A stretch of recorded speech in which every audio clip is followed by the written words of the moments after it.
Deepak Singh medical science centre से। आज एक बहुत इंपॉर्टेंट टॉपिक चेस्ट एक्सरे, जिसका कि क्लिनिकल लाइफ में बहुत इंपॉर्टेंट है। हम लोग ये पहले जानते हैं कि चेस्ट एक्सरे पहले कितने व्यू से लिखा जाता है। चेस्ट एक्सरे जैसे शॉर्ट में लिखते हैं चेस्ट CXR PA व्यू,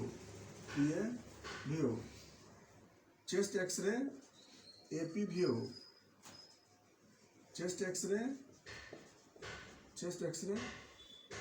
कैसे फिर ऑब्लिक व्यू है ना, oblique view, chest x-ray lateral view.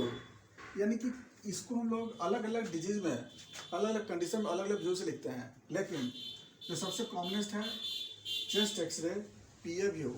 इसके बारे में हम समझते हैं, पहले समझाते हैं, बाकी हम लोग अलग अलग वीडियो में फिल्म अलग देखते रहेंगे। इसको हम लोग नेक्स्ट वीडियो में देखते जाएगा।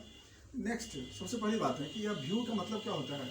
व्यू का मतलब होता है कि जो मेरा बॉडी है वो यहाँ पे रहता है, ये बॉडी है यहाँ पे, और यहाँ पर जो होता है फोटोग्राफिक प्लेट होती है, फोटोग्राफिक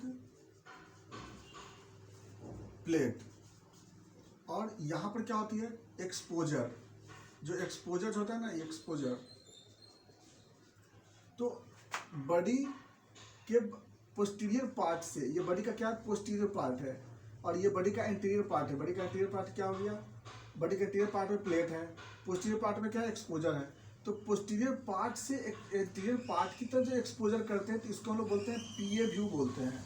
याद रखिएगा, PA व्यू का मतलब होता है कि एक्सपोजर पोस्टीरियर से कहाँ भेजते हैं इंटीरियर की तरफ। यानी कि इंटीरियर पार्ट में क्या है फोटोग्राफिक प्लेट, और पोस्टीरियर पार्ट में क्या है एक्सपोजर। तो देखे होंगे वहाँ पर एक्सरे में ट्यूब होती है, इसके बारे में हम लोग पिछले वीडियो में बताए होंगे, तो देख लीजिएगा उसको।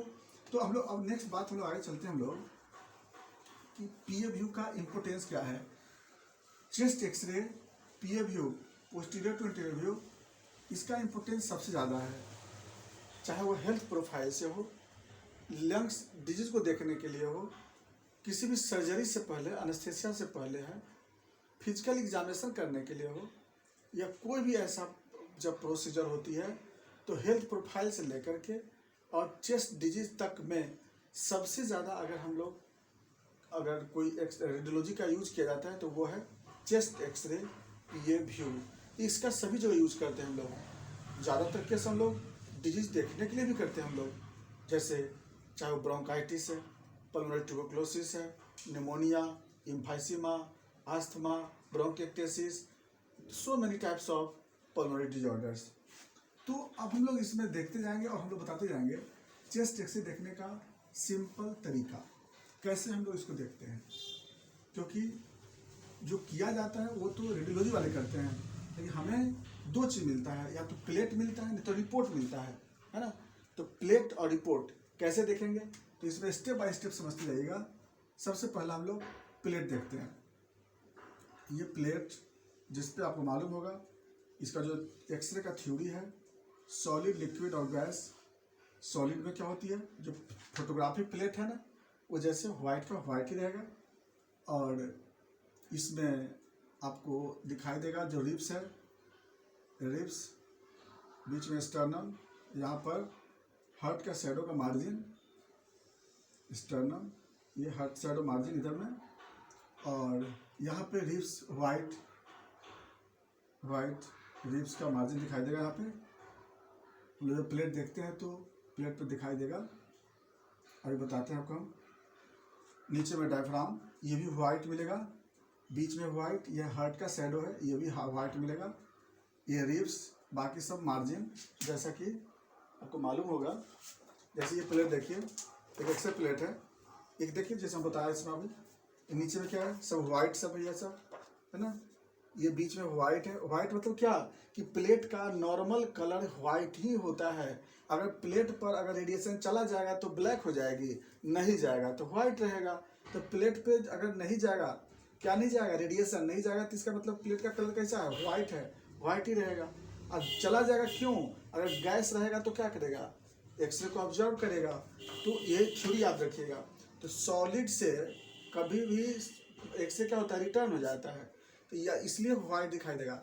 एक्सरे तो इस तरह से हमें क्या प्लेट दिखाई दी, तो व्हाइट क्या चीज़ का फोटो आएगा, बोन का बोन का जो शेडो होगी वो व्हाइट रहेगा, और जो गैस रहेगा वो कैसा रहेगा, ब्लैकिश होगी। यहाँ पर देख रहे हैं हम लोग। अब लोग आते हैं इसमें स्टेप बाय स्टेप देखते जाना है, क्योंकि हमें जो प्लेट जब मिलेगा ना तो स्टेप बाय स्टेप देखते जाएंगे, और इसमें जो जो डिजीज मिलेगा उसको भी हम लोग मेंशन करते चले जाएंगे। देखिए सबसे पहला, जब भी हमें मिलता है कोई एक्सरे प्लेट, तो सबसे पहले कहाँ से देखते हैं, वो याद रखिएगा। नंबर 1, प्लेट को सबसे पहले हम लोग यहाँ से देखते हैं। इसको बोलते हैं हम लोग, जो सबसे लास्ट में इधर देख रहे हैं ना, इधर साइड में, इस साइड में, इसको बोलते हैं सीपी एंगल बोलते हैं। याद रखिएगा, सीपी एंगल बोलते हैं। सीपी एंगल मतलब कॉस्टोफेरेनिक एंगल। कॉस्टो मतलब हो गया डायफ्राम, फेरेनिक मतलब हो गया, कॉस्टो मतलब हो गया रिब्स, और फेरेनिक मतलब हो गया डायफ्राम। तो रिब्स और डायफ्राम के बीच का जो एंगल बना वो क्या हो गया, उसको सीपी एंगल बोलते हैं। तो सीपी एंगल ऑलवेज कैसा रहता है, इस तरह से नीचे की तरफ नुकीला रहता है। इधर साइड में भी रहेगा, इधर साइड में निकला रहता है। तो नॉर्मल में सीपी एंगल इस तरह से आपको दिखाई देगा, दोनों तरफ ब्लैक दिखाई देगा। नंबर 1, अगर नहीं दिखाई दिया तो क्या समझेंगे, इसका मतलब कहीं ना कहीं इसके अंदर इफ्यूजन है, या तो न्यूमोनिया होगा, निमोनिया के कारण दिखाई नहीं देगा, या प्लूरल इफ्यूजन से दिखाई नहीं देगा। फिर दोनों को डिफ्रेंशिएट कैसे देखेंगे, तो अगर निमोनिया होगा तो उस केस में ये जो मार्जिन होगी ना, कोस्टल मार्जिन, ये मार्जिन दिखाई देगी। तो निमोनिया में कोस्टल मार्जिन दिखाई देती है, बट इफ्यूजन में ये दिखाई नहीं देता है। चलिए पता चल गया हमें। तो पहला देखें हम लोग सीपी एंगल, तो दोनों सीपी एंगल इधर देखिए, इधर राइट की तरफ हो गया और इधर लेफ्ट हो गया।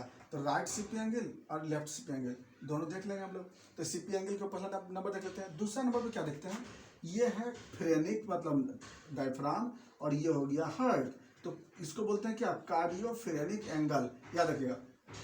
तो अगर कार्डियोफ्रेनिक एंगल नॉर्मल में अगर दिखाई देता है तो ठीक है, जैसे ये क्या हो गया ना, याद रख लीजिएगा, ये हो गया कार्डियो, यहाँ फ्रेनिक, इसके बीच का एंगल क्या बोलते हैं, कार्डियोफ्रेनिक एंगल। ये अगर मान लीजिए नॉर्मल है तो नॉर्मल है, मतलब सही है। अगर नहीं, अगर ये एंगल नहीं दिखाई देगा, इसका मतलब क्या है, या तो कार्डियोमेगाली होगी, या फिर क्या, पेरिकार्डियल इफ्यूजन। तो लिख लीजिएगा, पेरिकार्डियल इफ्यूजन में क्या होगी, ये एंगल आपको वहाँ पे अब्सेंट होगी। 2 देख लिए हम लोग। अब नंबर 3 पे क्या ध्यान देते हैं, याद रखिएगा। 3 पे क्या करते हैं हम लोग कि चेस्ट और कार्डियक रेशियो देखते हैं। याद रखिएगा, यहाँ से यहाँ का देखते हैं चेस्ट कार्डियक रेशियो, यानी कि चेस्ट का लेंथ और कार्डियक का लेंथ को पता लगाते हैं, है ना। तो चेस्ट का लेंथ और कार्डियक का लेंथ याद रखिएगा। क्या करेंगे हम लोग, एक स्केल लेंगे, स्केल से क्या करेंगे, दोनों का लेंथ को देखते हैं, यानी कि ये लेंथ का हाफ होना चाहिए, क्या, कार्डियक लेंथ होना चाहिए। यानी चेस्ट लेंथ जो होता है ना, चेस्ट इज टू जो कार्डियक लेंथ होता है ना, वो 2:2 क्या होता है, 1 होता है।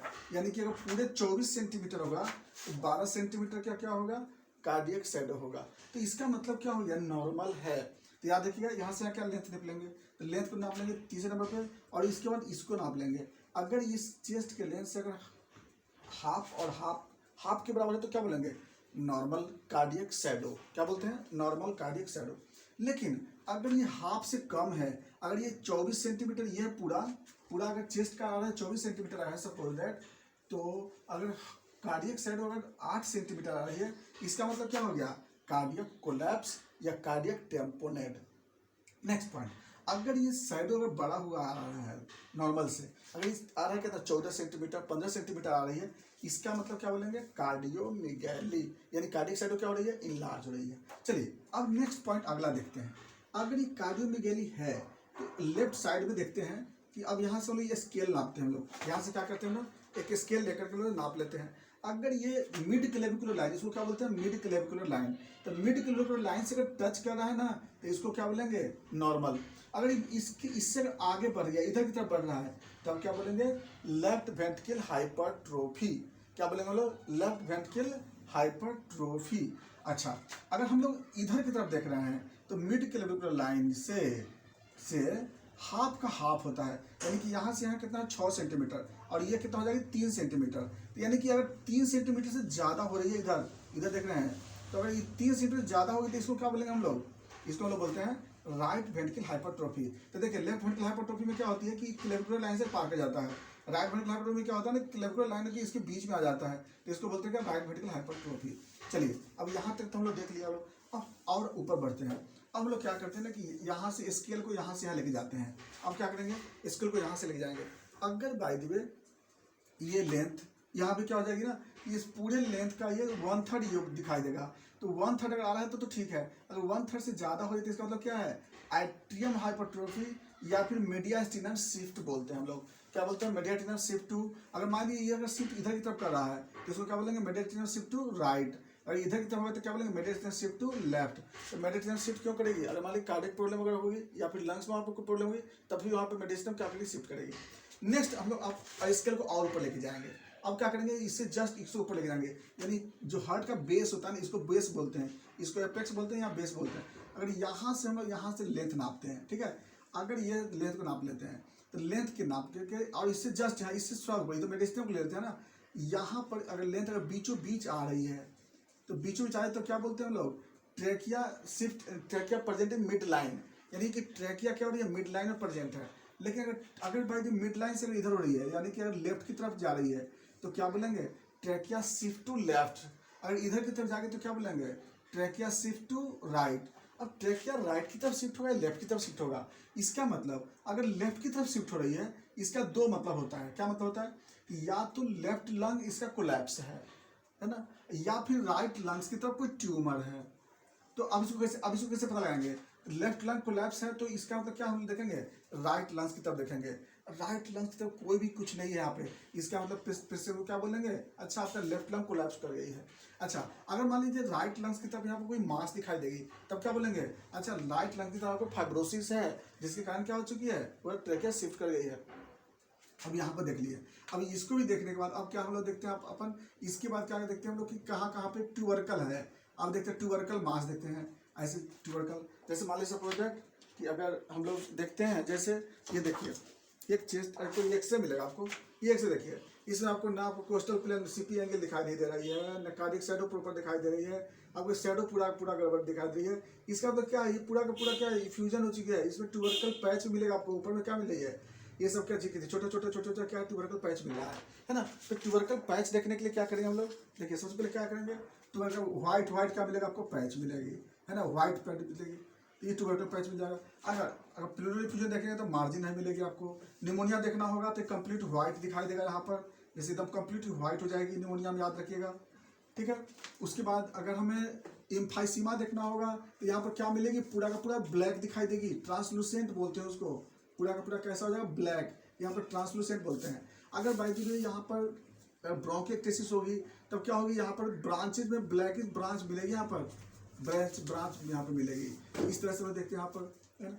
तो अगर घोन फोकस देखना चाहते हैं तो घोन फोकस क्या हम लोग फोकस में देखेंगे, यहाँ से क्या मिलेगी, इस तरह से आपको एक घोन फोकस यहाँ पर मिलेगा। ये ट्यूबरक्लोसिस कैसे मिलता है, इस तरह से। तो लंग्स में अलग अलग डिजीज को देखने के लिए हम लोग या तो हम लोग एक्सरे प्लेट से भी देख सकते हैं। तो स्टेप बाय स्टेप चलेंगे ना, सीपी एंगल देख लेंगे, सीपी कार्डियोफ्रेग एंगल देख लेंगे, लेंथ देख लेंगे, मीडियास्टिनम देख लेंगे, मिड लाइन को देख लेंगे, मीडियास्टिनम को देख लेंगे, ट्रेकिया शिफ्ट को देख लेंगे, पैच को देख लेंगे, मार्जिन को देख लेते हैं। तो अगर इस सब को देख लेते हैं तो हम लोग एक चेस्ट एक्सरे को अच्छा से हम लोग देख सकते हैं। यही था चेस्ट एक्सरे का इम्पोर्टेंट पॉइंट। इसके बाद हम लोग एपी व्यू में क्या करते हैं कि उस पेशेंट को एपी व्यू कराते हैं कि जिसको चेस्ट इंजुरी हो। एक बात बस याद रख लीजिएगा कि पीए व्यू तो सबके लिए कराते हैं, चाहे वो हेल्थ प्रोफाइल से हो, बॉडी प्रोफाइल से हो, या नॉर्मल डिजीज से हो, किसी से हो। लेकिन एपी व्यू कब करते हैं, उस पेशेंट क्या कराते हैं कि जिसको हम स्टैंडिंग नहीं कर सकते हैं, जो चिल्ड्रेन हो, जो बेड पे हो पेशेंट, जो कोमा में पेशेंट हो, जो आईसीयू पेशेंट हो, जो एबल नहीं हो स्टैंड होने के लिए, उस पेशेंट को, या फिर चेस्ट इंजुरी हो, रिब्स फ्रैक्चर हो, उस सब केस में हम लोग क्या करते हैं, चेस्ट एपी व्यू कराते हैं। लेकिन एपी व्यू नॉर्मल पर्सन में एपी व्यू कराएंगे तो ये आपको ये शैडो आपको सही ढंग से पता नहीं चलेगी, ये जो रिब्स का डायरेक्शन पता नहीं चलेगा। इसलिए एपी व्यू तो मजबूरी में कराई जाती है ना। लेटरल व्यू कब कराते हैं, जब कभी या तो फिर पिजन लाइक चेस्ट हो जाता हो या फिर रिब्स फ्रैक्चर हो, वहाँ पर हम लोग फिर लेटरल व्यू कराते हैं हम लोग। खैर उसको हम लोग नेक्स्ट वीडियो में लेके चलेंगे। तो ये हम लोग उम्मीद है कि ये चीज़ को अच्छा से देखिएगा। अगर इसमें कहीं दिक्कत हो रही हो तो आप कमेंट्स में डालिएगा, हम उसको फिर आंसर देंगे आपको।